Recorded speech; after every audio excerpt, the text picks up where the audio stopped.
Hello नमस्कार सब गोटा के हम किशोरी झा। आई हम बचल रोटी से आई स्पेशल नाश्ता बनाएब। किछ रोटी हमरा पास बचल अछि और किछ आटो हम सानि लेलहुँ हैं। जते क्वांटिटी में बनेबै, अगर 4 गोटा ले बनेबै तो 4टा रोटी तो भऽ जेतै। तो आटा सानि के हम देखियौ रोटी जकाँ बेल लेलहुँ हैं। तो हमरा पास 4 गोटा के बनबऽ के छलै 4टा, तो 2टा रोटी हमरा छलै और 2टा हम बनेलहुँ हैं। ताहि लेल आटा सानि लेलहुँ हैं। आटा सानि कऽ बना लेलहुँ हैं रोटी और रोटी के सेक लेबै। ओहिमे कनिको तेल नहीं लागत, किछु नहीं। तो ओ सानि लेलहुँ। एम्हर हम सब्जी बना लेलहुँ हैं। गाजर अइ, मूली अइ, पत्ता गोभी अइ, टमाटर अछि, मटर अछि, फूल गोभी अइ, सबके हम फ्राई कऽ लेलियै प्याज दऽ कऽ एहिमे देबऽ लए। ओकर बाद रोटी हम सब्जी हमर बनि गेल अछि। मसाला में पानि नहीं देबऽ के छै, ओहिना फ्राई कऽ लेबाक छै भुजिया टाइप। और रोटी हम सेक रहल छी, देख रहल छियै सबगोटा। बस दुनू कात उल्टा देबऽ के छै, हल्का सा ओहिमे तेल लगा देबऽ के छै। ब्रश से पूरा तेल लगा दियौ। देखियो रोटी कते सुंदर सेका गेलै। ओकर बाद ओहिमे बीच में अहाँ चटनी लगा दियौ। चटनी है तो चटनी, नहीं तो सॉस है। हम आमला के चटनी बनेने छलहुँ, आमला टमाटर लहसुन के, ओ लगा देलियै है। लेकिन टेस्ट बढ़िया आबि जायत आ कोनो झंझट नहीं छै बेसी। बहुत नीक लगै छै। भरि पेटवला भरि पेट सेहो भेल नाश्ता। बच्चा सबके बहुत टेस्टी लागत, परिवार में सबके नीक लगतै ई चीज। ओकर बाद कनी चाट मसाला छीट दियौ, कनी धनिया जीरा और अजवाइन के पाउडर ऐसे छीट दियौ। नहीं तो अहाँ कनी मरीच के पाउडर छीट दियौ ऊपर। कनी कनी के सौंसे पूरा चटनी लगा के, नहीं ये चटनी तो सॉस लगा लिअ पूरा हल्का सा तीखा वाला। यदि तीखा खाइ छै बच्चा ले बनेबै तहन तऽ किछु नहीं, हल्का सा तेल लगा दियौ। और सब चीज अगर मोन है तो सेंधा नमक छीट दियौ कनी। और चटनी हमर छै से देखियौ।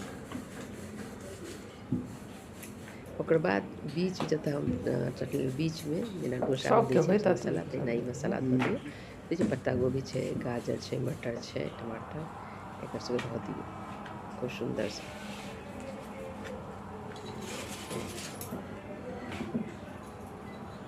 और ई घर में बनल नाश्ता छै, टेस्टी छै प्लस हेल्दी छै।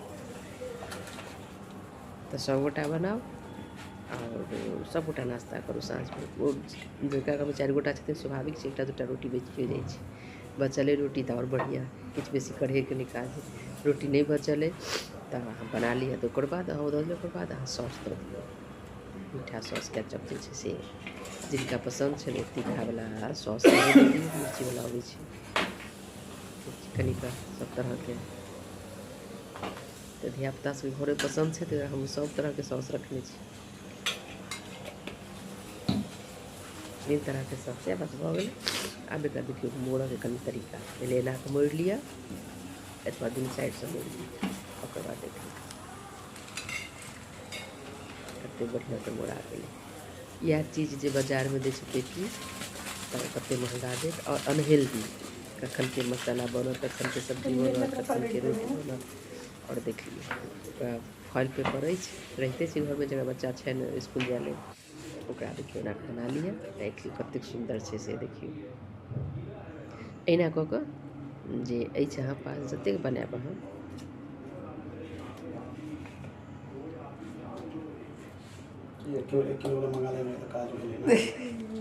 तो 2टा हमर बनि गेल अछि, 2टा हमरा और बनबऽ के अछि। रोटी हम सेक रहल छी ऊपर, देख रहल छियै कतेक बढ़िया लगै छै देखऽ में। तते नीक टेस्टी, खाय में एतेक बढ़िया हैत। एक बेर जरूर अहाँ सब बनाओ और खाओ और हमरा कमेंट करू। हमर फेसबुक चैनल छै किशोरी झा, जरूर पेजो छै और अथियो छै प्रोफाइलो छै, दुनू के जरूर फॉलो कऽ देबै। आ जिनका यदि नीक लागै तऽ जरूर स्टार सेंड करब। देखियौ आब हमर ई तैयार अछि, कतेक बढ़िया लगै छै। धन्यवाद देख ले, बनाओ खाओ और कमेंट करो। यूट्यूब चैनल सेहो छै हमर किशोरी झा मैथिली, जरूर सर्च करू। धन्यवाद।